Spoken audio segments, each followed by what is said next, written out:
Bem, meus queridos amigos e irmãos, muito boa noite. Estamos aqui em mais uma resenha literária em algum lugar do jardim, que parte do pressuposto que toda casa sem livros é como um jardim sem flores. Então, toda terça-feira, às 20 horas, estamos aqui trazendo sempre uma flor desse jardim que é a literatura espírita. E na noite de hoje eu trago aqui para conversar com vocês essa obra impressionante, Entrevistas do Espírito Emmanuel, pela psicografia do Chico Xavier. Mas antes vamos fazer uma oração, agradecendo a Deus por essa oportunidade de estarmos aqui conversando com esse farol da doutrina espírita que se chama o livro que acende claridades nos corações, das mentes, aclarando o caminho para que os nossos passos dentro do movimento espírita sejam sem atropelos, sempre guiados pela bússola da orientação dos espíritos venerandos. Então, pedindo permissão a Jesus, a quem tudo devemos, iniciamos o nosso programa da noite de hoje. Bem, pessoal, vamos novamente trazer algo de Emmanuel. Semana passada, eu e Silvio Mariano, porque aqui no primeiro momento eu trago uma indicação, no segundo momento, o Silvio Mariano traz a indicação dele da semana. E a gente trava um bate-papo com o querido Silvio, um bate-papo sempre muito fraterno, muito agradável. Mas semana passada eu trouxe André Luiz e o Silvio trouxe Emmanuel. Hoje eu trouxe Emmanuel, né? E vamos conversar aqui sobre essa obra que antes, pessoal, queria dizer a vocês que há as grandes obras clássicas do movimento espírita, as obras de Kardec, de Denis, Delane, Flammarion, aquelas obras conhecidíssimas do grande público, chamada de obras complementares, já de André Luiz, Emmanuel, Joana de Ângeles, já. E as grandes obras, no caso de Emmanuel, os grandes romances, a sua coleção como evangelizador, coleção Pão Nosso, Na Caminho, Verdade e Vida, Vinha de Luz. Mas há outros livrinhos desses grandes autores que passam à margem, quase que desapercebidos do grande público leitor. E esta obra aqui é uma dessas obras, que muitas vezes passa desapercebida. É um livro maravilhoso. Eu vou dizer a vocês uma coisa, eu reputo essa obra como a que mais me revelou sobre o corpo espiritual, sobre o psicossoma, o perispírito que acompanha o ser desencarnante para sua nova morada, a morada espiritual. Tá? Mas é um livro que Emmanuel aqui, a semelhança de Um Consolador, mas aqui mais ainda porque ele adentra aos temas da atualidade. Emmanuel aqui fala sobre tudo, né? Sobre aborto, eutanásia, suicídio, uma mensagem aos jovens sobre sexualidade, sobre transplante de coração, onde o querido Emmanuel assevera que aqui no Brasil o primeiro transplante feito pelo Dr. Zerbini, o Emmanuel afirma que o Dr. Zerbini foi um missionário do alto, que reencarnou com esse desiderato e que foi tão bem cumprido aqui em terra brasilis.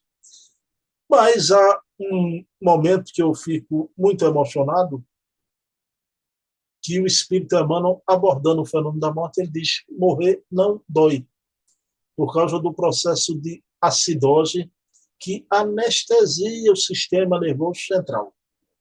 Então, esses espasmos da morte que a gente pensa que são acompanhados de uma dor superlativa, Emmanuel disse que não acontece. Não é? Então, exatamente porque o sistema nervoso central fica anestesiado por causa da acidose. Né? Então, vejam bem que informação que você não encontra por aí. eu falei aqui en passant. O Emmanuel se detém em uma página inteira sobre esse fenômeno da acidose no fenômeno da morte, né? Do processo de desencarne. Então, meus queridos amigos, vejam só. Então, que coisa importante o querido e o pré-claro orientador de Chico Xavier, porque o Emmanuel está, encara o Emmanuel está naquela categoria dos bons espíritos. Tá? Então, e sempre é um espírito também naquela, quando você entra nos bons espíritos, tem aquelas classes, né? 10 classes. Então, ele é um espírito de sabedoria, né? Que preste atenção, Emmanuel é esse espírito de frases curtas, mas de uma profundidade absoluta, não é? Então, quanta lucidez, e não só sobre a temática religiosa, né? Ele que injustamente é taxado por muitos como religiosista. Não. O Emmanuel, nessa obra aqui, ele trata de assuntos da atualidade, assuntos intricados, assuntos difíceis, bastante difíceis já. Então, meus queridos irmãos, vamos estudar, vamos ler sempre Kardec. Kardec é o nosso norte, a nossa bússola orientadora, né? É a base, e que não devemos ler Kardec no início da nossa caminhada espírita. Devemos ler Kardec no início, no meio e no fim da caminhada, mas sempre, sempre. Agora, junto com Kardec, não vamos deixar de ler essas obras maravilhosas, que realmente são obras mais específicas. O trabalho do grande codificador é o trabalho de síntese dos princípios universais exarados, tanto no Pentateuco kardeciano, quanto nas demais obras. Né? Então, fica aqui esta deixa, né? Fica aqui esta deixa e Emmanuel é sempre de bom alvitre para o leitor. E no caso aqui, da nossa indicação de hoje, entrevistas do Espírito Emmanuel através do Chico Xavier, né?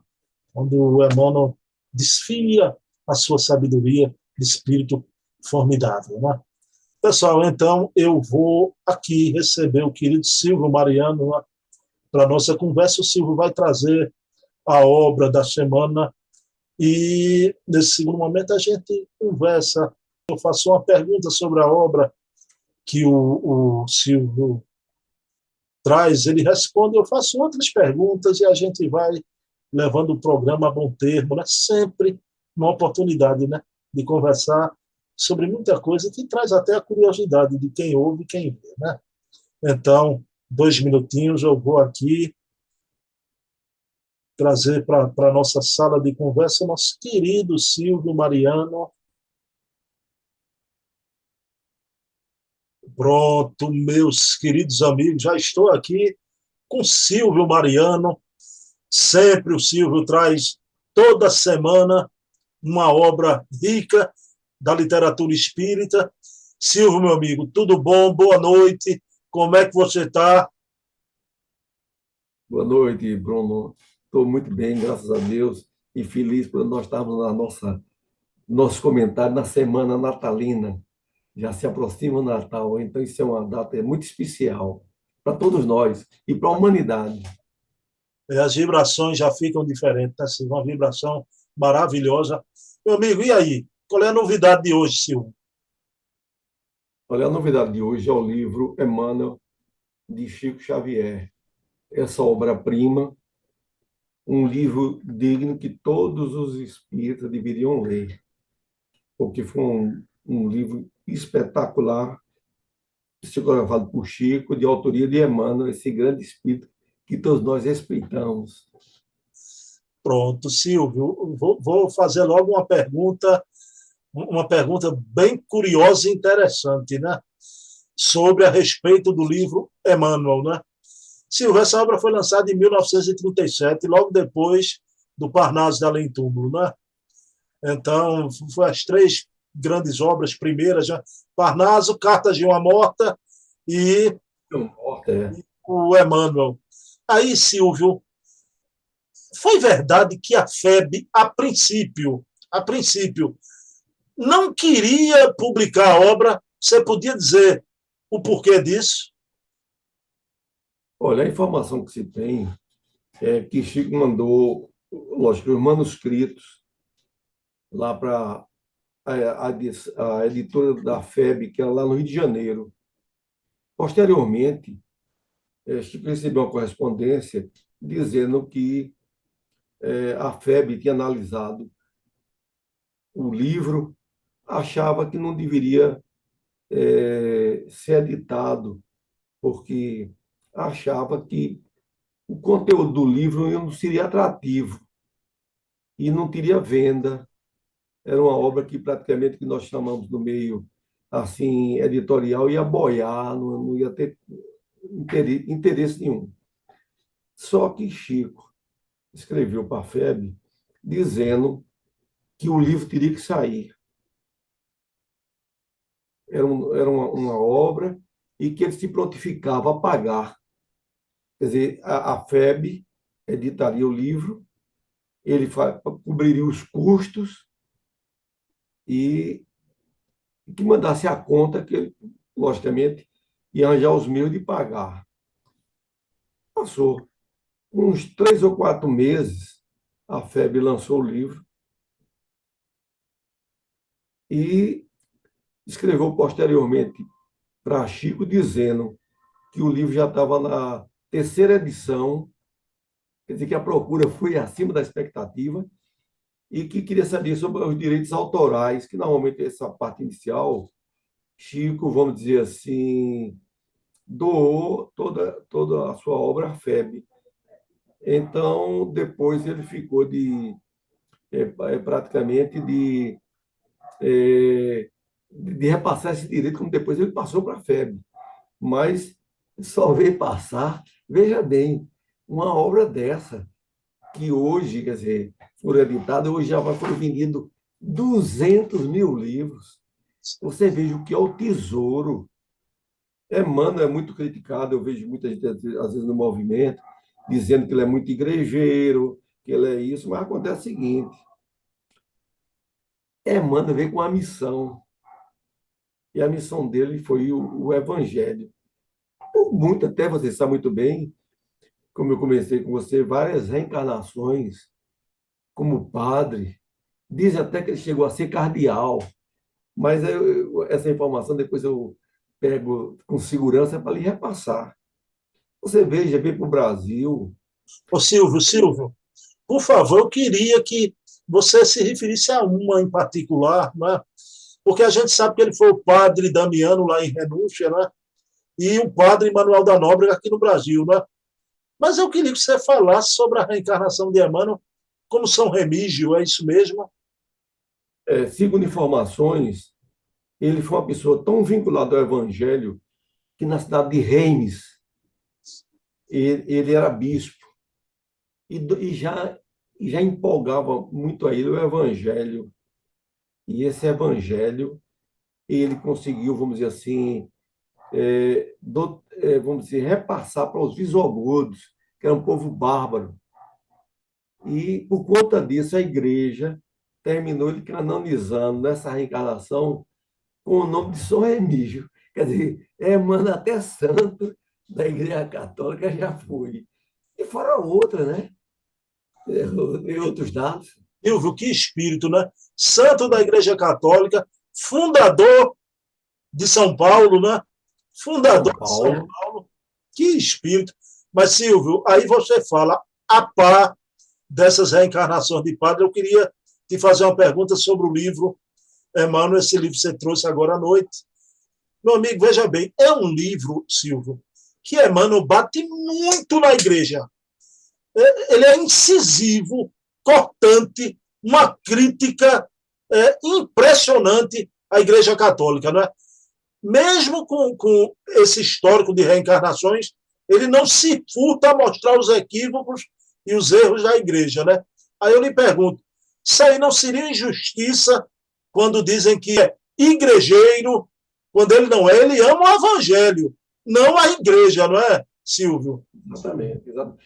Olha, isso é o fator seguinte.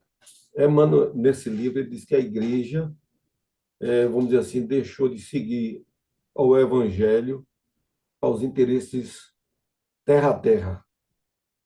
Você sabe, por exemplo, eu que fui de interior, em todo lugar aqui, antigamente o lugar onde o bispo ficava chamava-se palácio, palácio episcopal.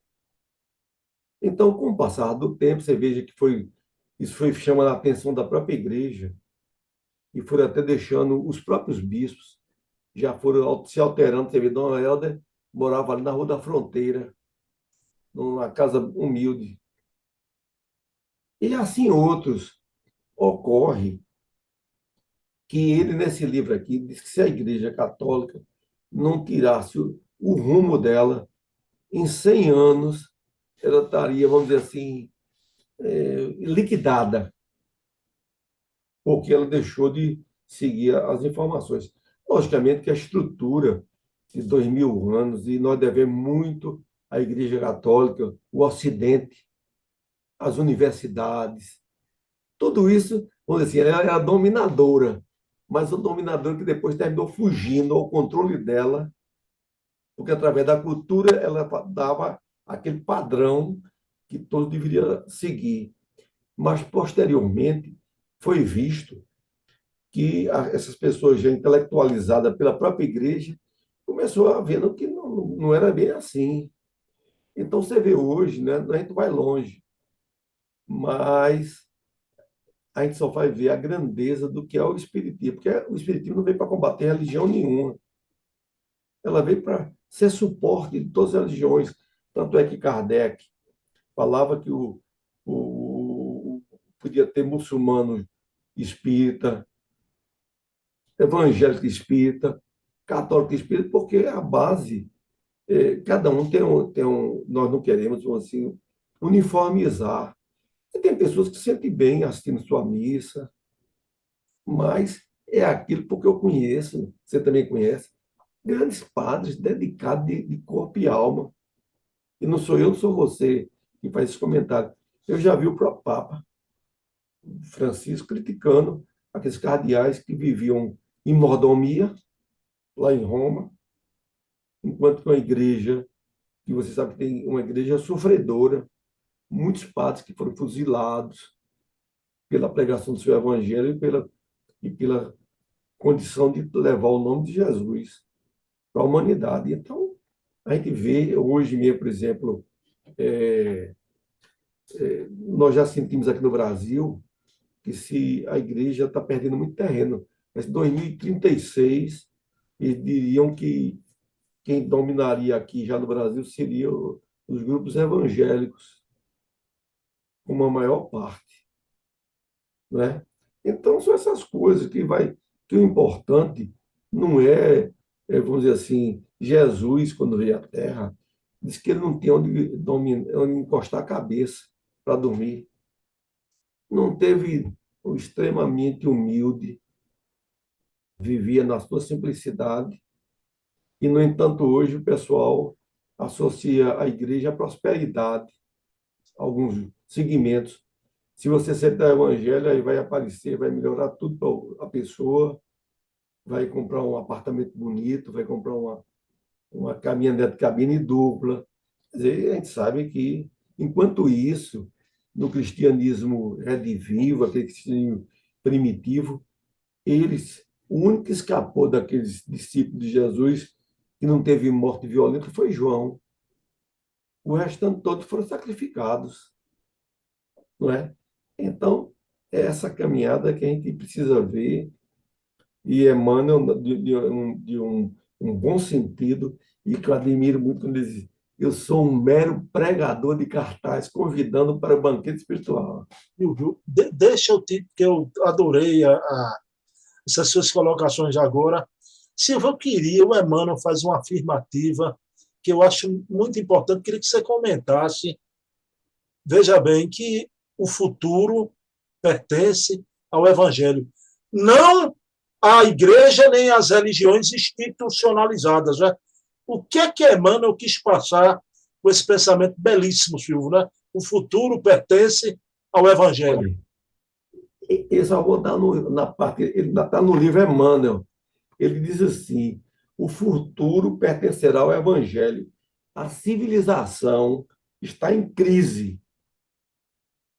Repetimos como os observadores do mundo. Pode se apontar como uma das causas desse estado caótico a defecção espiritual da Igreja Católica. Perfeito. Aqui. Eu fiquei Então, impressionado com isso, com essa afirmativa. então você veja, o sentido maior é você impregnar aquela parte. Porque o problema maior, o que houve, vamos dizer assim, foi. A gente tinha um evangelho de uma maneira simples. E a igreja terminou entrando na teologia. Aí deu mais visibilidade aos assuntos inerentes da igreja do que a de Jesus. Você veja que, normalmente, eu digo isso, a missa ela divide em várias partes. Mas, normalmente, o comentário do evangelho é muito pequeno. Já notou que, normalmente, assim, a parte que foi o ensinamento de Jesus, ela é relatada de uma maneira, vamos dizer assim, rápida. No entanto, em torno de uma hora é mais os dogmas da igreja, etc. Aí vem aquela questão, por exemplo, que Emmanuel analisa aqui nesse livro, a confissão, faz uma análise. Porque a questão da confissão, todos nós temos mazelas, todos nós estamos aqui na Terra. Então, muitas vezes, a confissão, segundo Emmanuel, era uma maneira de você saber a vida íntima. E que, apesar de se falar que ali era segredo, mas é sabe da natureza humana. Às vezes, um diz aquilo em confiança, achando que o padre é um emissário, porque eles dizem, pega a ideia de que é eles que foi autorizado por Jesus para dar continuidade, e, no entanto, é que ele depois repassa. Então, você deve confessar a Deus, não os homens que estão falhos feito você. E ninguém tem poder de absolver. O que nós precisamos é ter a misericórdia de Deus para que as coisas possam caminhar e entrar no novo rumo. Nós somos homens, somos caminhantes. Eu vi uma vez Divaldo dizer que presidente de centro espírita são parques fracassados. Silvio Mariano, você botou a carapuça, Silvio Mariano. Então, porque a gente ainda tem, vamos dizer assim, não é que a beleza, a igreja tem seus cantos, tem sua beleza.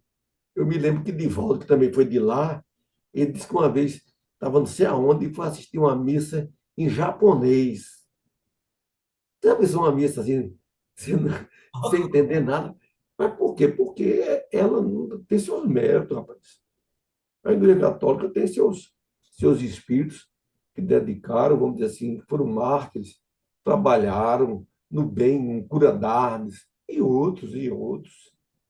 Então, não pode, a gente fala assim, a Igreja Católica, mas ela tem um relevante trabalho e ai do mundo se não tivesse a igreja. Não é? Agora, a gente tem que também despertar, porque a caminhada é longa e a gente precisa, né, caminhar para frente. Silvio, o grande papel da igreja, né? Preservou o evangelho para o mundo até aqui, né? Com todos os Exatamente. equívocos, né? Mas deixa eu, retomando, você ia falando uma passagem muito bonita nesse final da nossa resenha. Silvio, retome aí o que você está falando. O Emmanuel, de forma com humildade, diz que ele é um mero pregador de cartazes do reino, né? Convidando para o banquete. E O aí, banquete espiritual. E é isso. E ele diz que a maior caridade que você pode fazer em relação ao espiritismo é a sua divulgação. Porque você pega, pai, você vê o seguinte: esses livros aqui são livros eternos.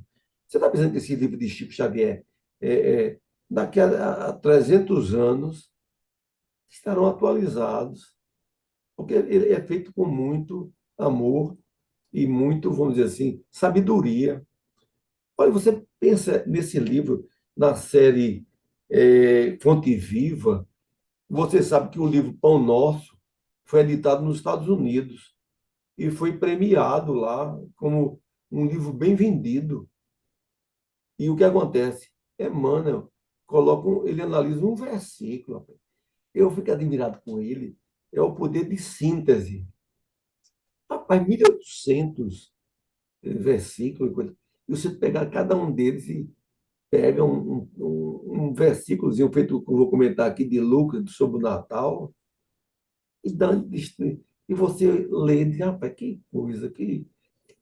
Para você ter ideia, eu, quando na época frequentava a Federação Espírita Pernambucana, eu estava lá e chegou, isso há uns 40, 30 anos, aí chegou um pastor evangélico, pensando aquele pastor arejado, assim, aí disse, rapaz, eu vim comprar um livro aqui de Emmanuel, porque meu sermão lá na igreja, eu me basei nesse comentário de Emmanuel.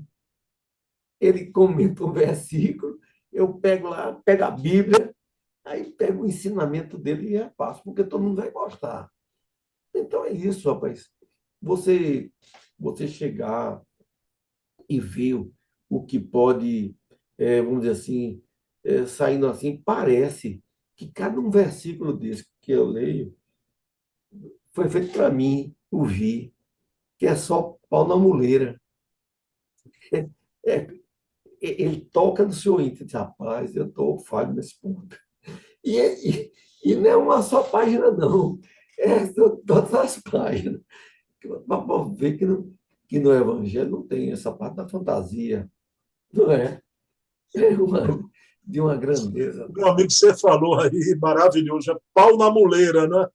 Silvio, se o Emmanuel é um mero pregador de cartaz, nós, os divulgadores, Bruno, Silvio, Mariano e os outros, somos o quê, Silvio? Exatamente. Quer dizer, a gente tem que, pelo menos, ser um assistentezinho dele para estar divulgando isso nesse comentário que nós estamos fazendo aqui. Porque ele é um mero pregador, e um grande pregador, não é? Agora você veja o que é a justiça divina. Esse espírito, segundo informações, está aí reencarnado com 20 e tantos anos. O que será para a humanidade um homem que vem com uma bagagem dessa? Logicamente, a gente não sabe, não vai jamais saber assim, mas uma pessoa que já vem há mais vamos dizer assim, de 500 anos e trabalhando, e já vem de milênios, só levando a sua. Agora você veja, um homem desse analisa Seara dos Médios, uma obra dele analisando a mediunidade. O Livro da Esperança, analisando o Evangelho segundo o Espiritismo. Religião dos É, espíritos, né? Analisando é, o livro dos espíritos. Né? dos espíritos, não é? Então você veja o que é bagagem, não é? E eu fico imaginando para ele chegar, mesmo hoje, mesmo no movimento, com tantas incompreensões. Porque quando eu faço aqui, aí comentando aqui a federação, aí fez ali a parte inicial, mas que a Federação Espírita Brasileira tem feito um grande trabalho de divulgação do livro. O trabalho que ela tem feito não é fácil, não. Não, Porque o negócio desse aqui, Silvio, nesse capítulo aí, se não fosse a FEB, a gente estava numa pobreza extrema, porque o livro espírita no Brasil, a gente deve, desde o Parque Gráfico da FEB até hoje, né? que era um quarteirão, né, lá em São Cristóvão, um quarteirão.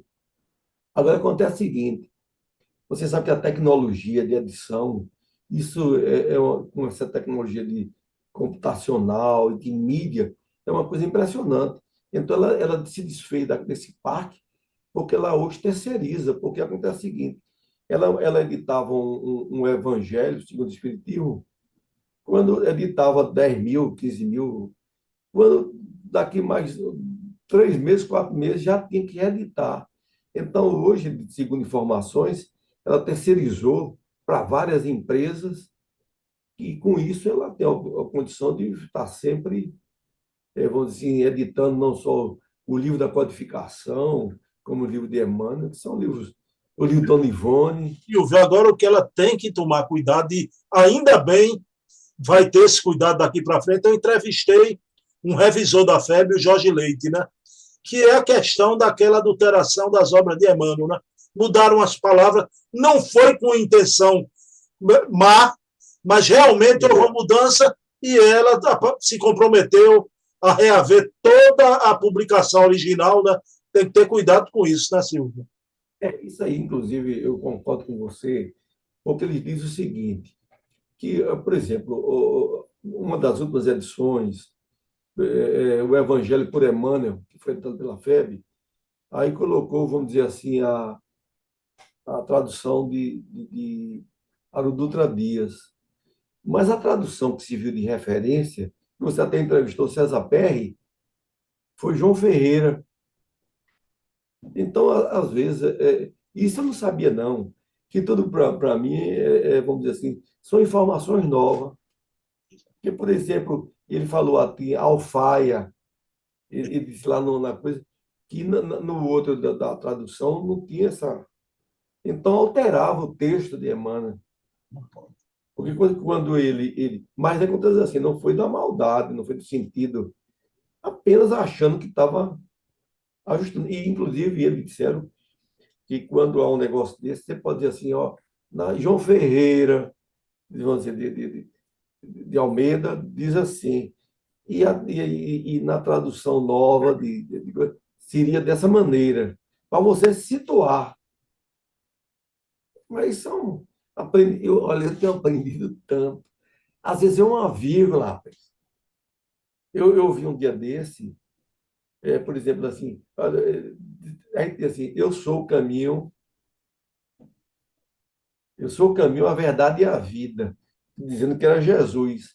Já depois de volta, fazendo uma análise, diz assim, eu sou o caminho da verdade e da vida.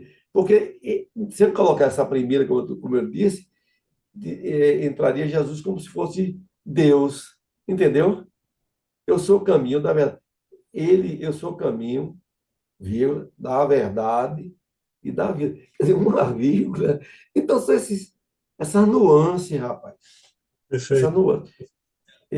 Eu vi um negócio interessante, que diz que quando Haroldo Dutra Dias fez a tradução, que é muito, muito elogiada, inclusive em seminários teológicos, tanto católico como protestante, uma doutora lá levou para ele e disse: Olha, vim aqui para você autografar esse Novo Testamento, uma edição do Novo Testamento. Aí ele disse, aí a doutora disse a ele, você, na tradução todinha só, se declarou que era espírita quando falou um termo espírita. Aí ele disse, me deu o termo que na próxima edição eu vou corrigir. A pessoa fez elogio, mas num ponto ele levou um termo assim, como se fosse do espiritismo. Aí ele disse, não tem problema nenhum, corrige, é humano, né? O sentido maior é esse, né? Ok, meu amigo Silvio Mariano, quanta coisa importante, né? Detalhes realmente maravilhosos desse espírito de escola, né? O querido senador, como era chamado na intimidade, né? Por Chico e os amigos. E Mas, viu, Silvio, e viu Jesus. se viu Jesus, agora viu Jesus, já viu Jesus. Silvio, vou fazer um pedido a você, vou fazer para você o pedido para você fazer a prece final, mas vou pedir que você traga alguma coisa de Emmanuel antes da prece, pode ser? Com todo prazer. Eu já tenho separado aqui é no livro Fonte Viva, de Emmanuel, ele tem o último capítulo, é Natal. Glória a Deus nas alturas e paz na terra e boa vontade para com os homens. Está em Lucas 2,14. Ele vai discorrendo, como a gente tem que ser breve, aí ele diz assim, irmãos, que ouves no Natal o eco suave do canto milagroso dos anjos. Recorda que o Mestre veio até nós para que nos amemos uns aos outros. Natal, boa nova, boa vontade. Estendamos a simpatia para com todos e comecemos a viver realmente com Jesus sob os esplendores de um novo dia. Isso é só o final, viu? Você tem que ler depois, comprar o livro Fonte Viva, do capítulo 180, que é a última, de Emmanuel, para discorrer sobre que é uma parte belíssima. Prometo que vou ler de novo. Prometo que vou ler de novo. Capítulo 180. Mas, Silvio, querido, agora é com você. Faça a prece final, por favor. É que nosso Senhor Jesus Cristo, nesse clima natalino, nos abençoe e nos proteja. Proteja a humanidade, proteja aqueles mais necessitados que estão passando os dramas das guerras, da fome, da miséria e do abandono. E que Jesus faça com que todos nós possamos abrir o nosso coração, apesar de nossas imperfeições, para saber que ele veio para trazer esse néctar espiritual, porque o evangelho não é de Jesus, o evangelho é de Deus. E Emmanuel foi, e Jesus foi o seu grande enviado. E segundo a própria espiritualidade, o evangelho reina em todos os mundos, em todo o universo. Que Jesus nos abençoe e nos proteja, hoje e sempre, e nessas noites de Natal. Que assim seja. Bem, meus queridos amigos e irmãos, semana que vem ainda é a última semana do ano. Estaremos aqui, eu e Silvio Mariano, para mais uma resenha literária. Antes de encerrar, eu quero dedicar esse programa de hoje à minha mãe, Eva Tavares, que se encontra no plano espiritual. Primeiro Natal sem ela, aqui na Terra. Mas, mamãe, estamos juntos, sempre unidos pelos laços sacrossantos do coração. Meu amigo Silvio Mariano, olha, Feliz Natal para você e família, viu? Feliz Natal. Mas, Todos. novo, antes de romper, estamos aqui semana que vem, viu? Joia, tá Prazer, bom. meu amigo, viu? Tá bom.